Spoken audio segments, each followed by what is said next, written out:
Aujourd'hui, on retourne à Moindou. Moindou que quoi, je ne sais pas, mais ce qui est sûr, c'est qu'on va voir le four à chaud situé sur le site de Terrain-Bas.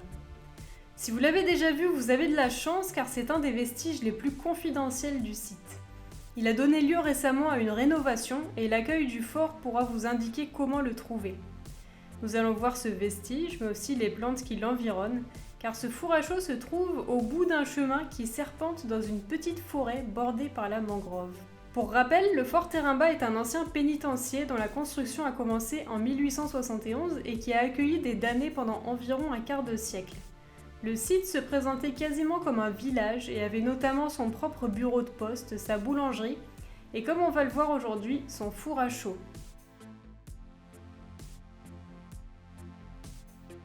En fait, la chaux, c'est une matière qu'on obtient en chauffant intensément du calcaire dans une enceinte fermée, un processus qui s'appelle la calcination. Le verbe calciner partage d'ailleurs la même étymologie que le calcium, le calcaire et la chaux. Dans le four du fort Terrain-Bas, la chaux était fabriquée à base de squelettes de coraux. En effet, ces ossements sont constitués de carbonate de calcium, un minéral très commun, et le matériau de base de la plupart des chaux. La chaux du fort Terrain-Bas était exclusivement dédiée à la construction de bâtiments. On liait les pierres grâce au mortier de chaux et on utilisait également la chaux comme enduit. Toutefois, la chaux, qu'elle soit vive ou éteinte, sert aussi à d'autres choses aussi diverses qu'entre autres amender les sols trop acides, lutter contre les champignons, les bactéries, les mauvaises herbes et la mousse, nettoyer les fesses des bébés, corriger l'acidité des préparations culinaires, préparer les boyaux servant à fabriquer les saucisses traditionnelles, conserver les œufs pendant des mois, traiter les eaux usées, améliorer les qualités nutritionnelles du maïs, un procédé qu'on appelle nixtamalisation. Mais là, vous avez remarqué que j'ai parlé de chaux vive et de chaux éteinte, et on va voir tout de suite la différence entre les deux. Regardez comment est fait un four à chaud. On a un gros réservoir avec une entrée en haut et une sortie en bas. Et dans ce réservoir, on a un empilement de couches de matière calcaire. Ici donc des squelettes de coraux et de bois. Le four doit atteindre une température de 800 à 1000 degrés pour que la chaux soit constituée. C'est la matière qui ressort tout de suite du four qu'on appelle la chaux vive. Elle est principalement constituée d'oxyde de calcium. À Terrain-Bas, la chaux vive était trempée dans de l'eau tout de suite après pour obtenir ce qu'on appelle la chaux éteinte, devenant principalement de l'hydroxyde de calcium.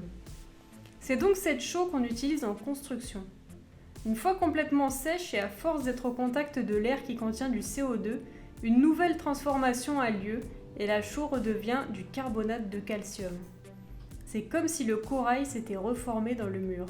C'est ce qu'on appelle le cycle de la chaux. En Nouvelle-Calédonie, on trouve naturellement une matière minérale blanche et friable appelée trémolite. Elle a jadis été utilisée, diluée dans de l'eau, comme du lait de chaux pour enduire les murs des habitations Kanak à la demande de l'administration coloniale. Mais cela a malheureusement produit beaucoup de dégâts sanitaires car la trémolite est un type d'amiante. Il ne faut cependant pas confondre cette substance avec la chaux véritable qui est inoffensive dans les usages cités. Je me rends compte qu'on a fait une immense digression sur la chaux et qu'on n'a même pas parlé des plantes. Présentement, on marche dans une forêt qu'on pourrait qualifier de secondaire, à savoir une forêt qui a subi de profondes perturbations humaines.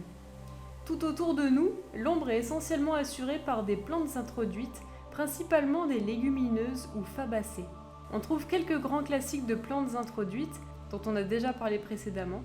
Il y a par exemple le faux poivrier, Chinus terebintifolius, dont on reconnaît bien ici les pétioles rougeâtres. Vous reconnaîtrez aussi Rivina humilis, dont l'odeur acre et amère baigne la forêt quand cette plante se dessèche. Cette belle fleur violette, c'est Hippomea querica, originaire d'Afrique du Nord et introduite en Nouvelle-Calédonie à des fins ornementales avant de devenir envahissante. C'est la même histoire pour Tecoma stans, originaire quant à elle d'Amérique tropicale. Cette espèce du genre Opuntia est une autre plante américaine introduite pour constituer des haies dissuasives. Un dernier exemple pour la route, Argemoné mexicana. Vous voyez donc que ce bout de forêt regorge de plantes venues d'ailleurs. Et c'est parce qu'elles sont particulièrement à l'aise dans les types de milieux dégradés qu'on peut trouver en Nouvelle-Calédonie qu'elles s'y sont installées avec succès.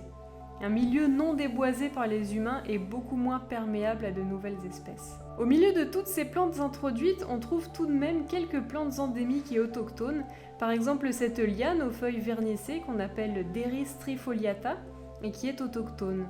Il y a également quelques Psidrax odorata qu'on reconnaît grâce à leurs feuilles en forme d'œil, avec un petit liseré plus foncé, leur écorce très claire et leur pores étagés. Nous voici maintenant au four à chaud. Non loin du four se trouve un autre vestige qui était autrefois un entrepôt. On retrouve ici Furcrea foetida, introduite en Nouvelle-Calédonie pour produire des cordes et désormais envahissante. Comme une grande partie de la côte ouest, la biodiversité de cette zone a donc été profondément bouleversée par les activités humaines.